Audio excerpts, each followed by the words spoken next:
Hello, welcome back. Again, I'm Vic, your host here.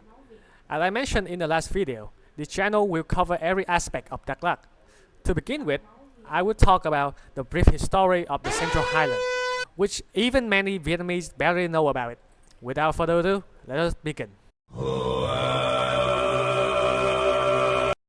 In prehistory, this area was inhabitable for humans, and this was home to many predators. The first human arrived around 25,000 years ago. These were mostly Austronesian who came from Taiwan by boat and Austroasiatic, migrating from the South Asian region.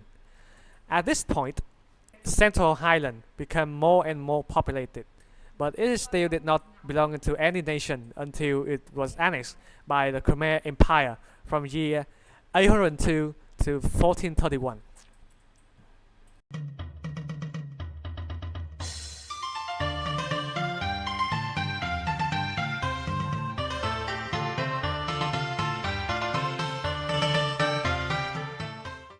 In the late 19th century, the Khmer Empire fell. Central Highland once again belonged to the indigenous population until the Vietnamese came in 1471. After they succeeded in conquering Champa, a Vietnamese neighboring state to the south, the Central Highland under the Vietnamese Le dynasty ruled as a tributary state named Nam Ban.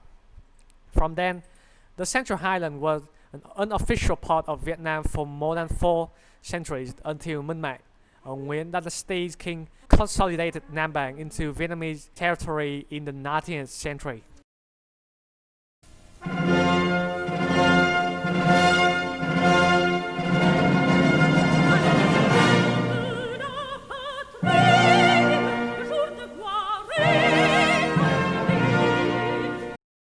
Things changed again when the French invaded Vietnam to expand its colony in 1858. After 26 years, in 1886, the Nguyen dynasty surrendered to the French and became a semi-colonial state of the French Empire, later becoming French Indochina. When the French took control of the Central Highland in 1905, they saw its potential for economy, tourism, and military expansion. Since the French arrived, they have built numerous schools, mansions, train stations, and multiple facilities used to exploit the region. Most of them were solely used for the French military officers and government personnel.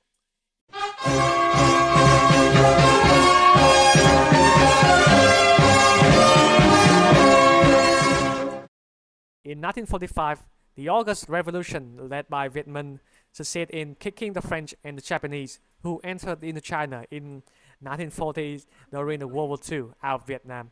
However, the Central Highland was still not fully under the Viet Minh's government control, with some Viet Minh influence. Before the French came back in 1946, took the land again, and led the Bao Dat's government, took charge of the region, and later became the part of Republic of Vietnam in the late 50s. During this period of time, the Vietnamese ethnic majority, the Kinh people, has already begun to migrate to the Central Highland, mostly to find new places to start their new life and career.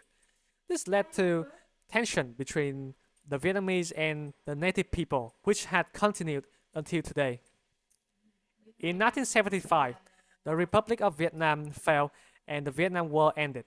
The new communist government soon carried out numerous policies to stabilize the Central Highland, including moving about 1 to 3 million Vietnamese to the region in the campaign called New Economy Zone Policy.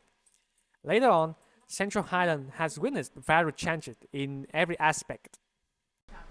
Over its 25,000 years of human history, the Central Highland had changed owners and belonged to almost a dozen different ethnic groups, thus resulting in a fascinating mix of cultures that cannot be found in any other place in Vietnam. Even though I live in the Central Highland, I myself still have to research a lot in order to understand its customs. I hope you guys enjoyed the brief history videos of the Central Highland of Vietnam. Once again, I'm Vic and see you in the next video. Peace.